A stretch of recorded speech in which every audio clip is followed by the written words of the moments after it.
नमस्कार शेतकरी बांधवांनो, आज आपण पाथरे इथं आलेलो आहे. पाथरे बुद्रुक येथे आपण अमोल भाऊ नरोडे यांच्या प्लॉट वरती आलेलो आहे. तुम्ही बघू शकता हे झाड वगैरे कसं काय आणि फळ वगैरे कसं काय लागलेलं आहे. आज जवळपास फळ एकदम क्वालिटी वाज लागलेला आहे. 1.5 ते 2 महिने बाकी असेल फळाला. एकदा त्यांचा इंट्रो घेऊ आपण. नमस्कार अमोल भाऊ. नमस्कार. आता हे कसं बागाचं कसं नियोजन केलेलं आहे तुम्ही? बागाचं नियोजन असं आहे, जानेवारीच्या एंडिंग पासून आपण पाणी दिलेलं आहे, तर 1 महिना जवळपास लेट झालेला आहे बाग. या वर्षी जास्त थंडी असल्यामुळे आपल्या बागाला ताण बसला नाही, मग 1 महिना लेट झाला. त्यानंतर आपण हे पहिल्या वर्षीचं झाड आहे की दुसऱ्या वर्षी? पहिल्याच वर्षाचं झाड आहे आपलं. ग्रोथ बघू शकता तुम्ही, एकदम खतरनाक पद्धतीने ग्रोथ आहे.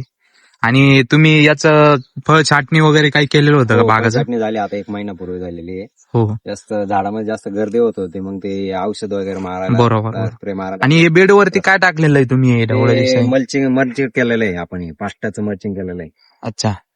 आणि याला स्लरी वगैरे काही चालू आहे का तुमचं? चालू आहे आता. आपली जवळपास आपण 10 दिवसाला स्लरी सोडतो. बरोबर.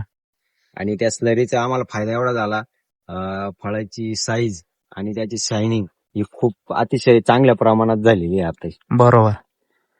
आणि जवळपास आता किती दिवस बाकी बाग निघाल्यासाठी? आपला 1.5 महिना लागेल अजून. 1.5 महिन्यामध्ये हा बाग पूर्ण खाली होऊन जाईल. तोपर्यंत स्लरीने याला साईज आणि कलर येऊन जाईल बागाला. ओके. आणि हा तुमचा बाग झाड किती आहे सर? झाड ते 2,500 झाड आहे सर आपले. 2,500 झाड. अरे बापरे. एकदम खतरनाक पद्धतीने असं पाथरे बुद्रुक येथे शेतकऱ्यांनी असं नियोजन केलेलं आहे. सो अशाच व्हिडिओसाठी आमच्या चॅनलला फॉलो करा.